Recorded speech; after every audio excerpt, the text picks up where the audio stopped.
Hallo und herzlich willkommen. Hier lernst du alles rund um das Thema Investor Relations, Fundraising und Kapitalmarkt. Mein Name ist Julia Stötzl und ich bin Gründerin und CEO von Investor Relations Beratung Unicorn. Unicorn ist davon eine Mission, Investor Relations für die nächste Generation einzuführen. Das bedeutet ganz konkret die Integration von digitalen Medien wie zum Beispiel LinkedIn, Podcast, Newsletter in die klassische Kapitalmarktarbeit. Mehr Informationen zu Unicorn, aber auch zum Podcast findest du unter unicornconsulting.com. Und jetzt wünsche ich euch viel Spaß beim Zuhören. And this is, a bit of a different opinion from others. I do not use these tools, however, as a Google or a search engine, I should say, because you still have challenges with hallucinations and all that. These tools will come back with an answer to a query in a very confident way, and sometimes they're not correct. That's a challenge. That will improve, I think, quickly as we look over the next year or so. Thank you again for joining us today. Thank you for having me. Julia couldn't be with us today, but from both of us, really, it's a pleasure to have you on and to hear more about your experiences in investor relations and everything that passionates in your long experience in the field, I would say. We could start maybe with having you tell us a bit more about yourself and exactly these 30 years of experience that you come with in the incredible field of investor relations. It is an incredible field, and it's hard for me to think about the fact that I've been in it for almost 30 years. I'm, I guess, a bit unusual in that I did not major in finance. I had a liberal arts background with a minor in economics, so I had some foundation. And I got my first opportunity with a biotech company. And what I learned, at least in my experience, after I was there for about a year, I didn't know what investor relations was. Someone saw something in me that I didn't see in myself. And after about a year, when I felt reasonably confident about what I was doing, I went back to my boss at the time, the CFO, and said, why'd you pick me? And they said, well, you're able to communicate the value of the company. We've had other people, who could come in and understand the numbers and run the numbers all day long. And I've certainly learned a lot about that since, of course. But the value is, a lot of it is really in being able to explain the numbers, what they mean, what drives them, and why you're competitively advantaged and are going to have better numbers going forward, et cetera, right? All of that.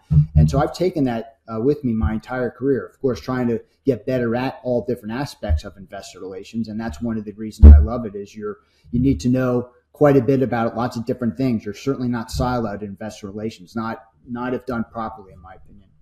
I agree. I think I had a similar experience. I started investor relations almost by chance. I applied to a job of a topic which seemed interesting to me, but exactly no one ever talks about investor relations. Yeah. It's unique. Yeah, it's a very unique role. Absolutely. And would you say, like, when you look back, you're happy about having dove into this topic rather than something else? Oh yeah. I mean, it suits my personality. It suits my curiosity. I too, I joined biotech company because to me, biotech was fascinating and it was just a natural. I've been in technology most of my career. I'm kind of a technophile, so I was able to leverage, the investor relations in industries that I just found personally very interesting. So that's been my journey. And I guess one could say I like it so much. My son is actually in the field more on the consulting side. So I've rubbed off on him and to a lesser extent, maybe my daughter, she's also going into business. But they've heard it enough times that I think they got a little bit of the bug. Well, I think that you can call this one of your latest achievements then. Yes, that's right. Exactly right. My best latest achievements for sure. What would you say are some insights or tips and tricks that you would give to people who are maybe newer to the field or starting to explore it? Yeah, that's a great question. I think back to when I started, and lots of people can tell you about the theory of investor relations and the theory of the related fields and how to get things, how to think about approaching the role. I'm very much, a practical type of thinker. And so I just needed to dive in. First of all, didn't know as I said earlier, didn't know what investor relations was. So I just needed to understand how to do the work, how to be a good tactician. And then ultimately I became a strategist, I'd like to think. But my first priority was, how do I do this job and do it properly? So I reached out to professional associations where I get a little bit of both. And then I was not shy. And so what I would encourage people who are new to the profession, whether early in career or joining it later in career, is to network. I have found that in this profession, people are extremely open. and willing to talk to you about their learnings, their experiences, and helping share resources that they've had that's helped them be successful to get things done. And of course, strategic discussions come into that, but the blocking and tackling, as we say here, at least back in the States, is very important. And so that to me was a strong priority to understand how to get things done in a very efficient way, which will probably lead us a little bit to the AI discussion later on, because that's all about efficiencies and opportunity costs. Yeah, for sure. As you introduced it so nicely, maybe what do you think is the role of AI within investor relations, and especially as you defined it, strategic investor relations? Mm-hmm. Yeah, I mean, it's emerging. AI has been, we all know, has been out there for a long time, and generative AI with ChatGPT and its competitive offerings are a year, a bit more than a year old, and I'm only about a year into this experience too. But this is, we've all seen technologies come and go, and they've been fads. Some have stuck around, and many have just faded away. This is not going to fade away. Now, we don't know what the final state is going to be and how exactly it's going to play in investor relations and all of that. I'm happy to share my experiences with you. But what I can tell you is not only is it here to stay, but I urge people to, as I say, tinker now, find your passion with these different tools, and then it will pull you in. I assure you that. I've yet to meet somebody who has not done that and they've not found something fascinating to them that allows them to then broaden more into investor relations. So as it applies to investor relations, and since you asked it strategically, it helps you elevate your thinking. I am quick to note that we are all subject matter experts. I have yet, in my experience, to get, as I put it, an aha moment where I worked with generative AI tool and I say, there's something I had no idea, but I get a lot of nuanced information that really informs sometimes how I think about things and how I approach things, how I might have a discussion internally or externally. And that is very interesting. And it's like this, really intelligent assistant. It doesn't replace you, but you need to understand how to leverage it as a tool. Yeah, it's those, at the end of the day, it's those 5 hours that you spend collecting the Q&A from different investor days and find the key trends in it, Yep. which can happen in 5 seconds, and then you can spend the next hour actually, thinking about insights and how this is actually actionable. That's a perfect example. I'll give you a similar one where we all follow X number of peer companies, competitors, suppliers, customers, et cetera, right? And we do our write-ups and send them internally to different constituents. And I've always wanted to, in a digest where I might have a few different ones, just surface what are the common themes across all these. And it was just something that I just couldn't get to, right? We all have a lot going on. And so I have my individual write-ups, and that was all very helpful to people, thankfully. But when I applied generative AI, I was able to do that. And across, several different peer summary reports that we wrote up, we're able to surface the top takeaways and in different personas, different perspectives, which is also quite interesting. So that was something that, if I think about how much time that might have, would have taken me if I did it on my own, probably would have been several hours. I did it in literally 20 minutes. I mean, it was profound. That was one of the earlier use cases that opened my eyes to the power of this. And that was an opportunity cost, something, it wasn't just an efficiency. It's something that it allowed me to do something I just had not been able to do before. Just didn't have the time. Yeah, it's exactly that. It's finding the time to do these things.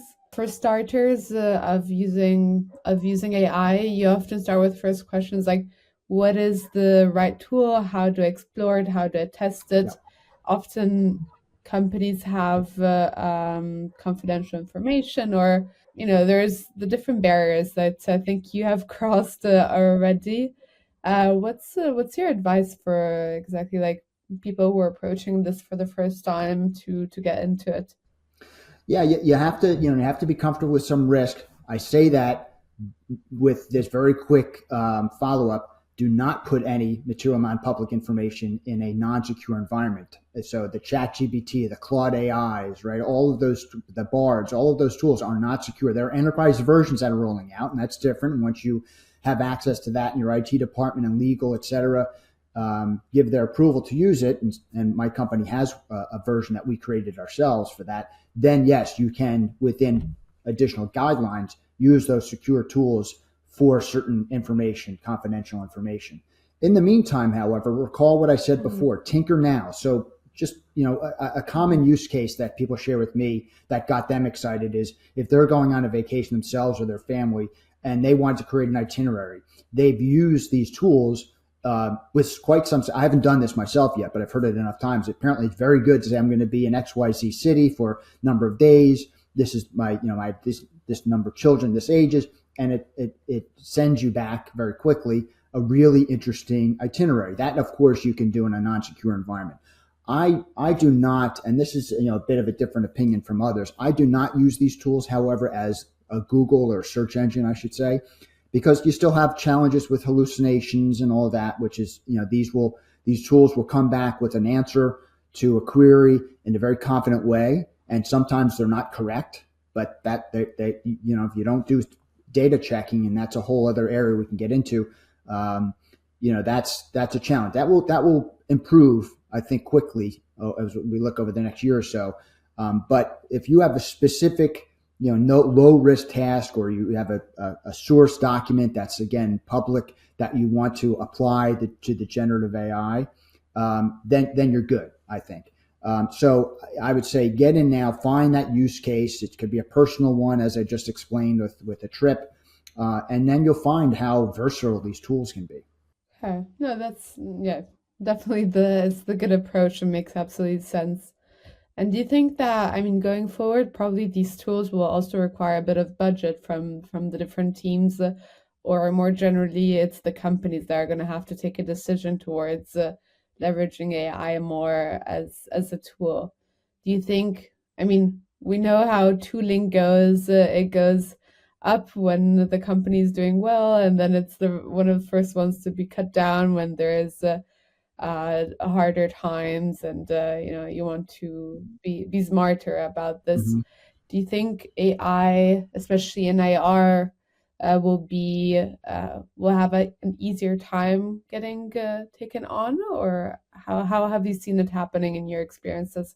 I've been very fortunate. I'm in a forward-thinking organization, so we have jumped in IT, legal, marketing, IR, and R&D. We're a technology company, so we've all jumped in aggressively.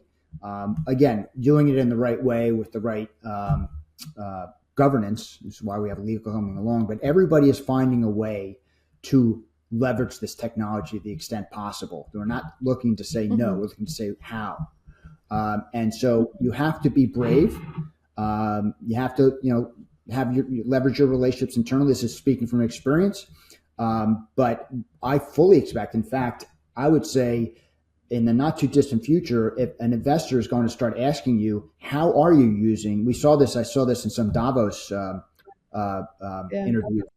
We got the question already, I have to say. Yeah.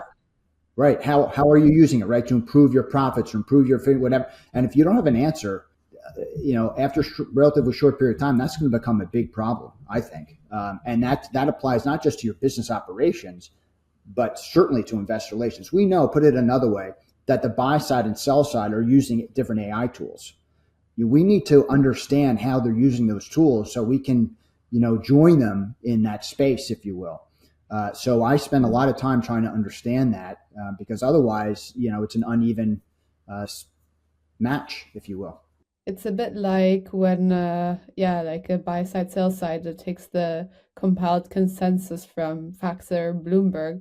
But if you don't know what that consensus looks like, you can build any consensus you want internally, but you have to be able to use the same tools that your stakeholder uses to see what their point of view is.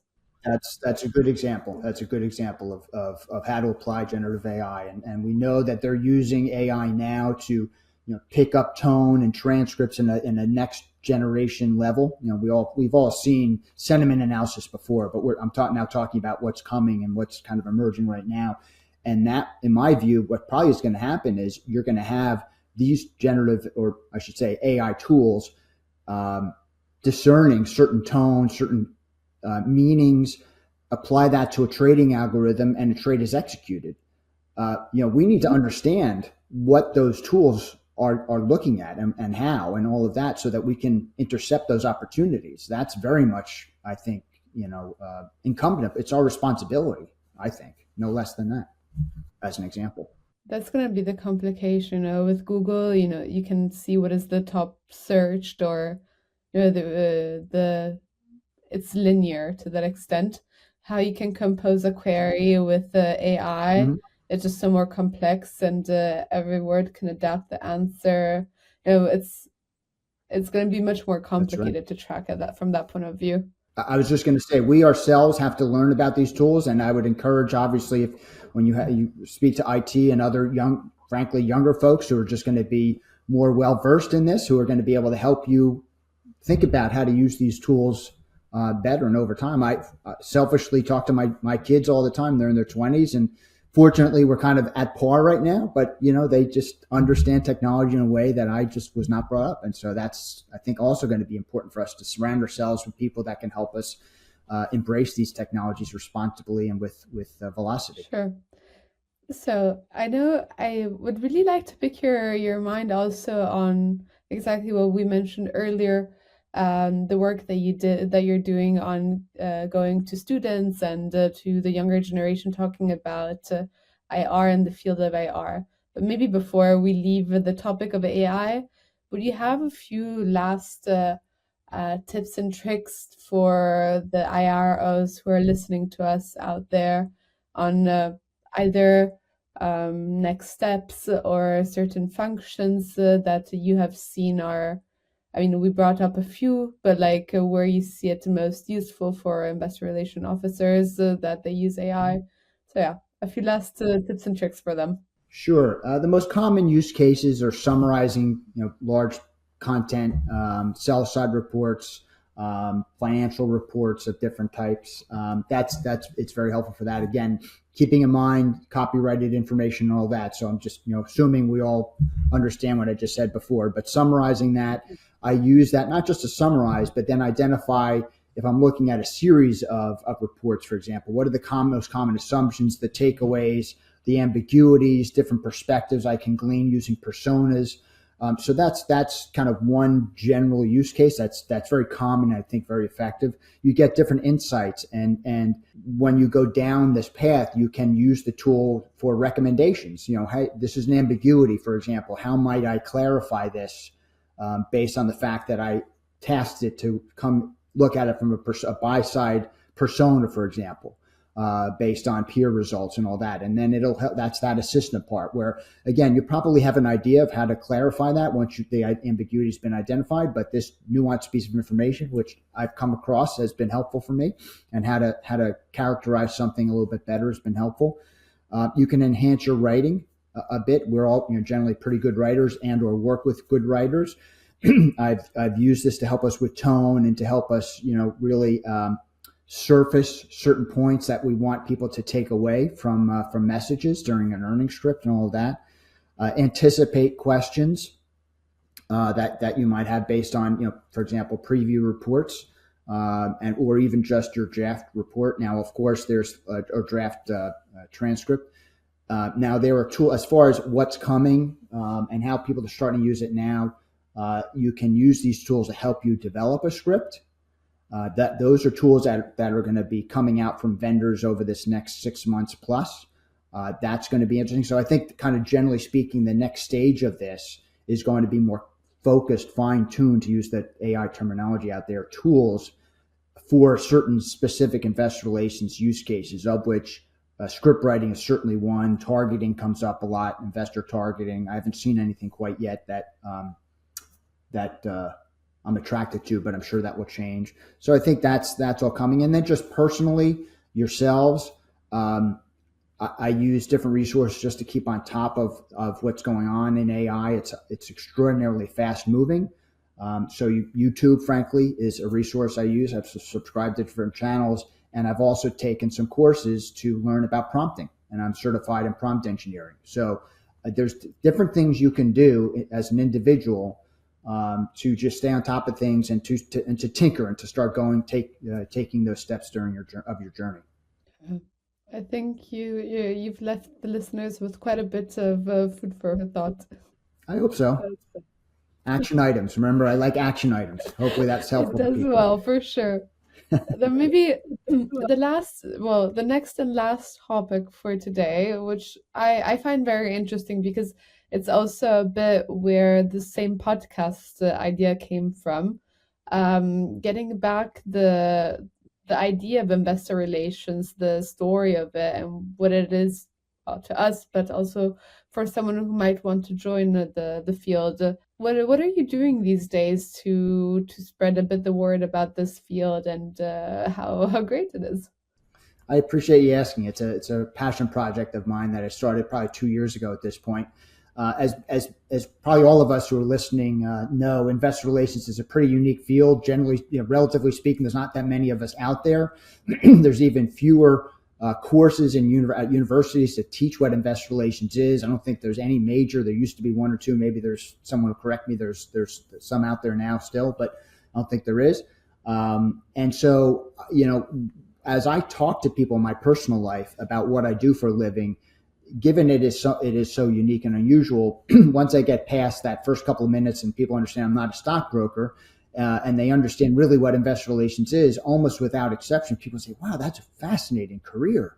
And it is. And I've been doing it for 30 years and I still love it. And so, as part of just the way I think and the way I like to do things, paying it forward, being charitable, I just thought, well, and owing it to my profession, we need to elevate the visibility of this profession. And if we don't have majors, we only have precious few courses, not that many professors know about it themselves, or at least teach about it. I started just on my own, reaching out to universities here in the U.S. To just say, hey, if you'd have me, no fee, there's no strings attached. I'd be happy to come and talk to your students virtually or in person. I've done both now. That for an hour, whatever, it doesn't matter at the time. Usually it ends up being like an hour and a half because people have so many questions for me. And then it just has built from there. And now, my associate at Siena Corporation does it, and I'm very pleased that she does, very proud of the fact that she's been interested in doing that. NERI, our professional association here in the United States, has been very supportive of it. And so we just have this ongoing program where we reach out, and now we've had some recurring talks with different classes with the same professors, and just created some relationships and hopefully have elevated the profession with a number of people that at some point they might take a closer look at it with respect to their careers. And that's how I learned about AI. I mean, as I said earlier, we all know what AI is, but I started getting questions from these students a little bit over a year ago. Hey, this AI thing is going to be impactful to society. How is it you think it's going to impact investing and investor relations? And then after getting that question once or twice, I started looking more closely at it, and here I am. I dove in, and I'm using it quite a bit, as you could tell. Do you think that's going to change the background of the people entering investor relations?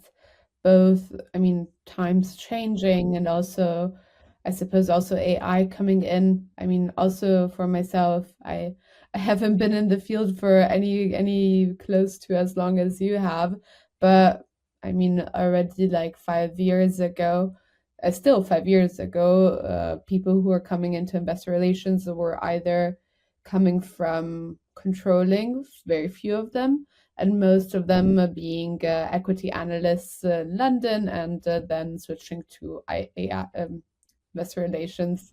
Exactly, too much AI. But I mean, yeah, this has been the path that I've seen. So I don't know, any thoughts about it? It's possible. I guess the way I initially think about it, at least again in my experience, is we have to be investor relations professionals have to be good at a lot of different things. So you already have to be a versatile individual and be comfortable being nimble and flexible and being willing to learn new things. So hopefully this is just, while very important, another new thing that we need to be able to understand and utilize. And as I had said earlier, I'm not an MBA, I'm not a CPA, I'm not shy about asking questions internally of people. I don't know something. And it's something I mentioned earlier, work with people internally. If you need to hire somebody, if you have the budget that has a different skill set, I do think to your question, longer term, you probably do want to look for somebody who has a bit more of an interest or competency, maybe that leans in this area, because I think this is going to be increasingly important to know how to leverage it, particularly as the tools change. I don't know yet that it's going to be a wholesale change to what the profession requires, because at the end of the day, you still need to be a very good communicator in lots of different ways, and obviously know your finance, et cetera. But to the extent that you need to really, I think, bring alongside this new tool and be able to allow it to empower how you go to market, how you go to Wall Street, how you go to the investment community. I think that's going to be, you have to be open to that, I think. Yeah. Well, I think this leaves us with a positive thought about the future people who are going to join the investor relations career. And I don't know, is there anything else you'd like to say? We've come to almost to the end of today's episode, so maybe a few last words and takeaways you'd like to leave the audience with. Sure. Well, again, thank you for having me. Really appreciate it. And selfishly, if anybody is interested in connecting with me, I love to, just as I said, I'm still networking with folks and learning myself. So I would love to hear from folks, get feedback. If you have different opinions on what I said, I definitely want to hear that too. But I would say my takeaways to reflect, with respect to AI, of course, tinker now, as I said, find your passion, do it safely. Again, understanding the secure environments versus not secure environments. Engage inside your company. Don't be shy about that. In fact, it's been for me a very positive brand, if you will, that I've earned, that I've worked hard to earn inside the company, and now a little bit outside of the company. I understand that there's hesitancy and conservative nature of our profession is such that we have to understand and respect that. At the same time, I think as individuals who want to be successful, you need to embrace things when they are as real as I think this is, and be ready to fast fail and all that. So there's lots of opportunity here to grow. So I would say don't be hesitant to grow in this unique opportunity that we have. This is in my almost 30 years, this is one of the most exciting developments AI that I've seen, and so. I'm all in clearly, and I would encourage others to be as in as they're comfortable being, and maybe even a little bit beyond that to push our own growth.